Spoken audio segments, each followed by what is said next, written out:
여러분, 제가 여러분에게 질문을 먼저 드릴게요. 여러분, 우리는 지금까지 성령의 열매라는 시리즈로 함께 성경 말씀을 나누고 있습니다.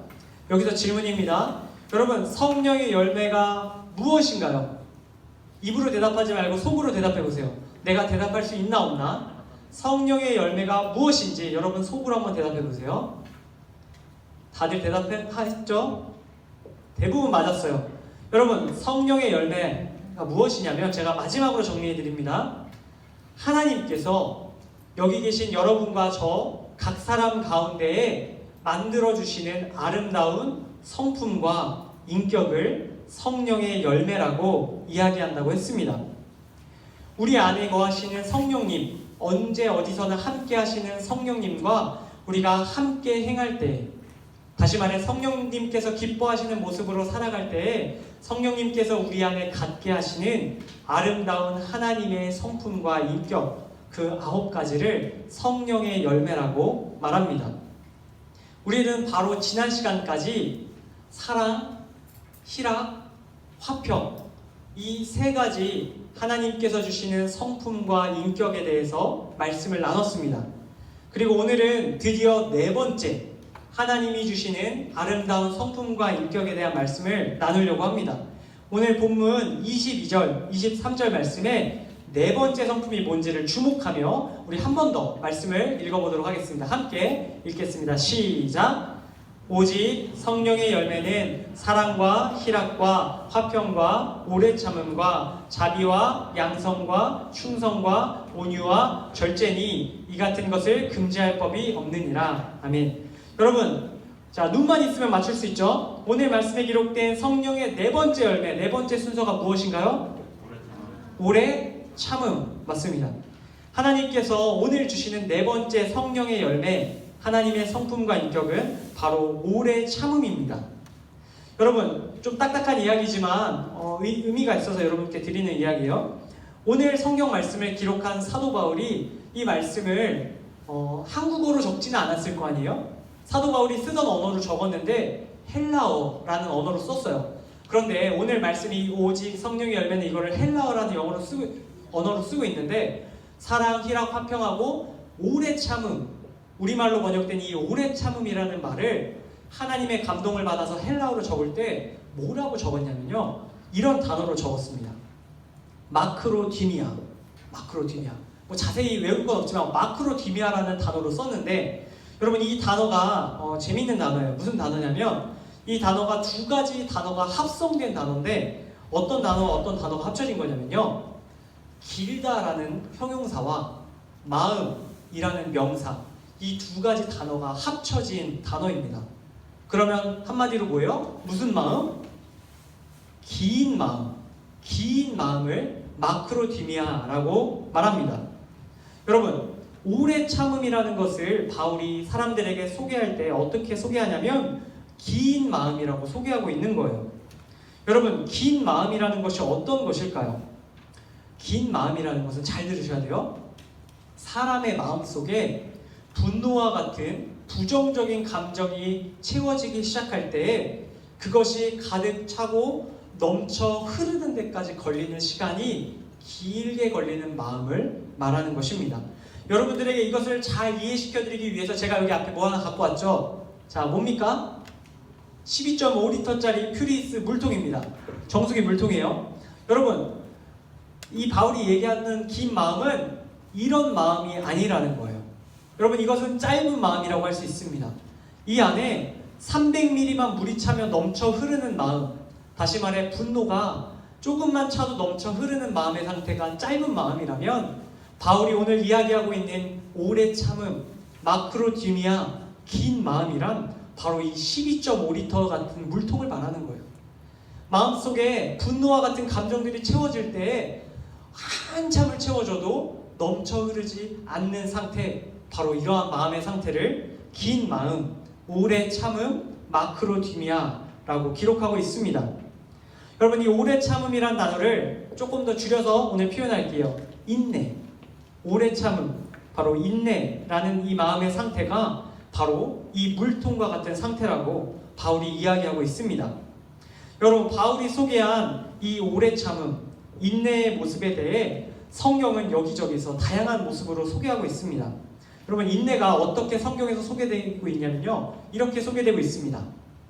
하나만 넘겨주세요. 자, 인내란 우리 함께 읽어봤으면 좋겠어요. 시작. 분노를 멀리 두는 것, 화를 가라앉히는 것, 모욕이나 무례함을 참는 것, 불행이나 고통에서 견디는 것. 여러분, 성경 구절은 제가 생략했어요. 딱딱하니까. 인내란 분노를 멀리 두는 것을 말하고요, 화를 가라앉히는 것, 오래 견디는 것, 불행이나 고통에서 끈기 있고 용감하게 견뎌내는 것, 모욕이나 무례함을 참는데 고통을 겪는 것을 말한다고 성경이 이야기하고 있습니다. 여러분, 이러한 것들을 쭉 봤을 때 인내가 좋아 보입니까? 좋지 않아 보입니까? 1번입니까? 2번입니까? 1번 같긴 하죠. 아름다운 모습처럼 보이기는 합니다.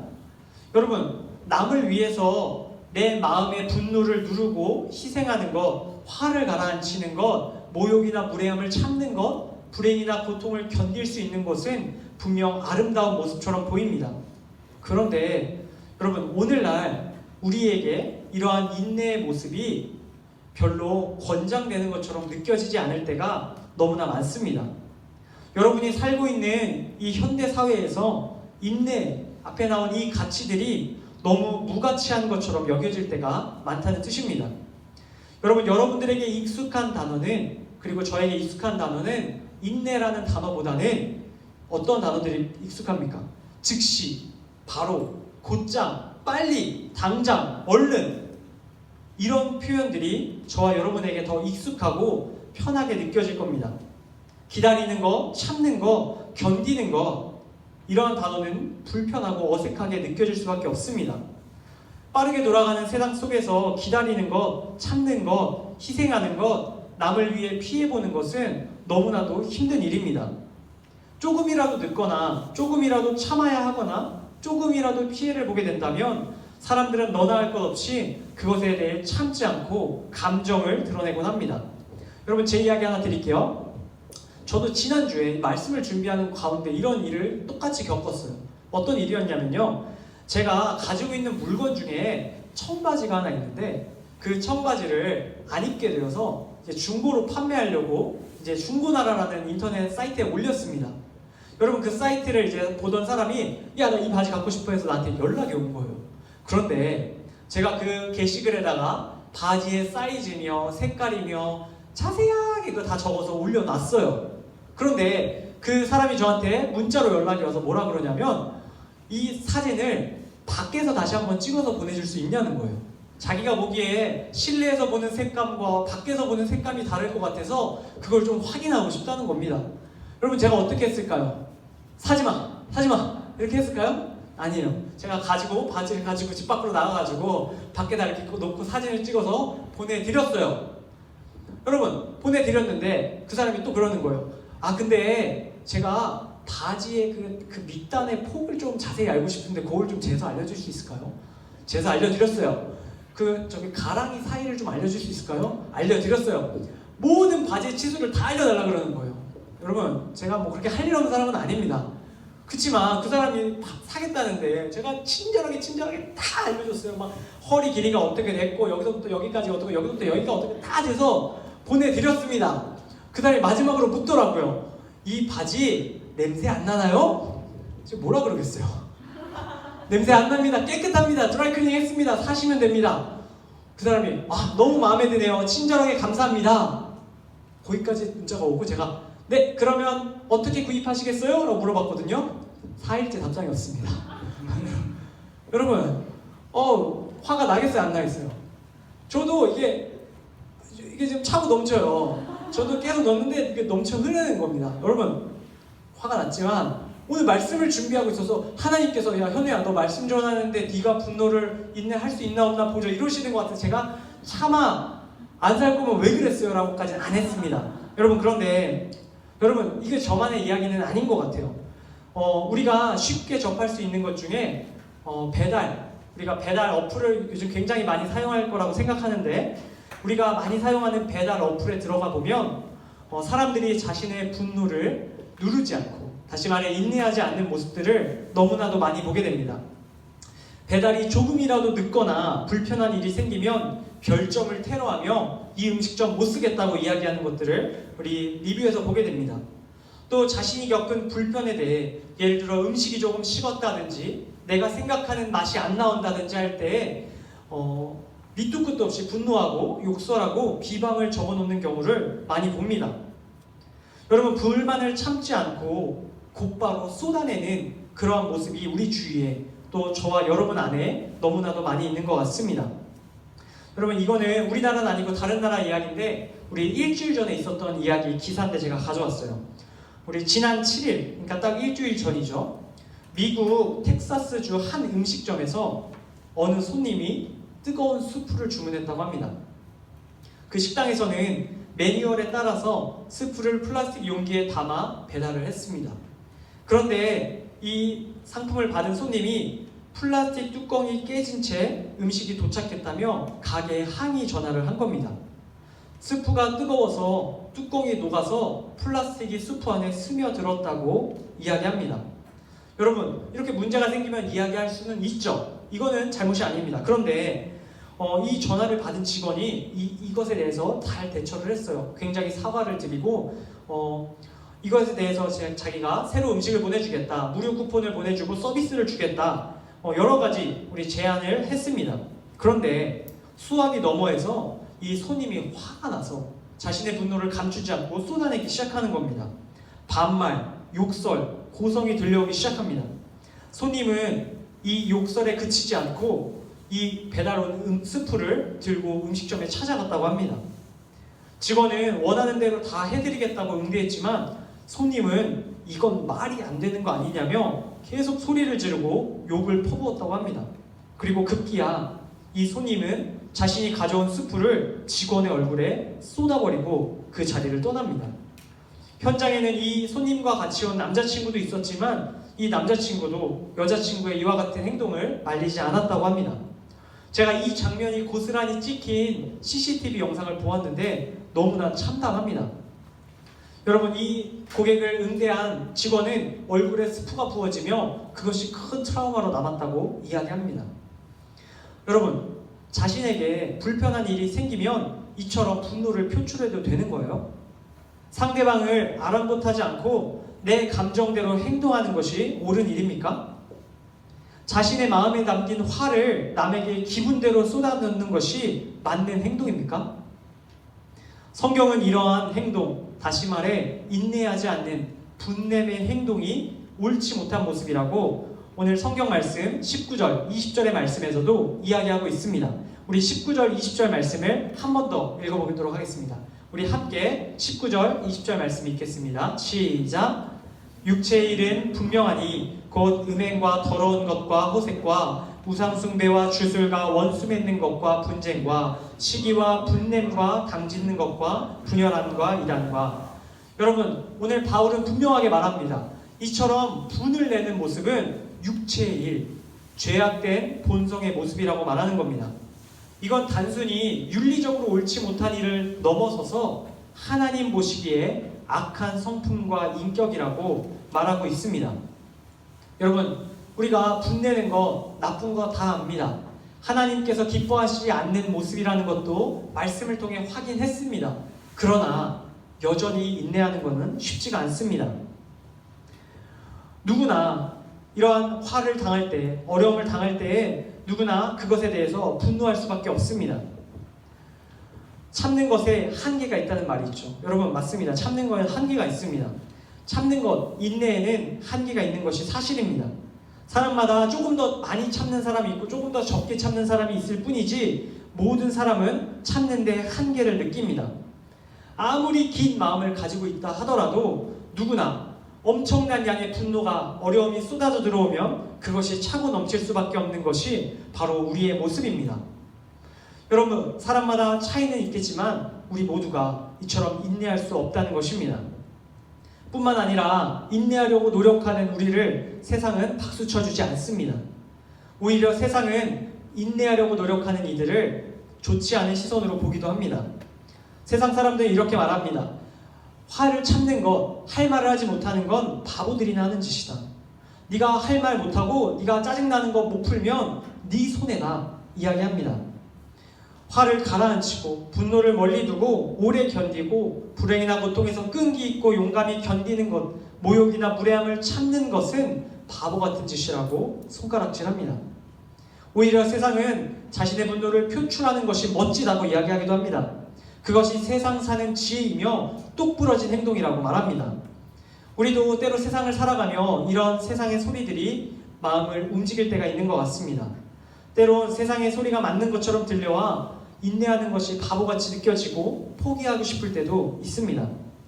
부모님과의 관계 가운데, 형제자매의 관계 가운데, 친구와의 관계 가운데, 직장 동료와의 관계 가운데, 그 밖에 여러 가지 상황과 관계 속에서 인내하는 것이 너무나도 힘들고 바보같이 느껴질 때가 분명히 있을 것입니다. 여러분, 그렇다면 우리는 어떻게 살아야 할까요? 세상의 분위기를 따라서 내 분노를 표출하며 넘쳐흐르는 물병처럼 마구 우리의 분노를 토하며 살아야 할까요? 다른 이들 아랑곳하지 않고 내 마음 중심으로 움직이며 살아야 하는 걸까요? 인내하는 것은 불가능한 일이니까 애초에 하지 않고 기분대로 살면 되는 걸까요? 아닙니다. 하나님께서는 우리가 본성대로 분을 내며 살아가기를 원치 않으십니다. 나의 감정대로 다른 이에게 분노를 표출하며 살아가기를 원치 않으신다는 뜻입니다. 하나님께서는 저와 여러분이 우리 안에 죄악된 본성, 다시 말해 분냄을 표출하는 그러한 삶을 거스르기를 원하고 계십니다. 그래서 바로 그런 우리를 돕기 위하여 오늘 말씀 성령의 열매, 인내의 열매를 준비해 주신 것입니다. 오늘 말씀 22절, 23절 말씀 제가 마지막으로 읽습니다. 오직 성령의 열매는 사랑과 희락과 화평과 오래 참음과 자비와 양성과 충성과 온유와 절제니 이 같은 것을 금지할 법이 없느니라. 여러분, 하나님께서는 사도 바울을 통해 분명히 말씀합니다. 이 같은 것을 금지할 법이 없다고 말합니다. 세상에 있는 어떠한 법도, 어떠한 방법도, 어떠한 생각과 관점도 하나님께서 주시는 이 성품과 인격을 금지할 수 없다고 말하고 있습니다.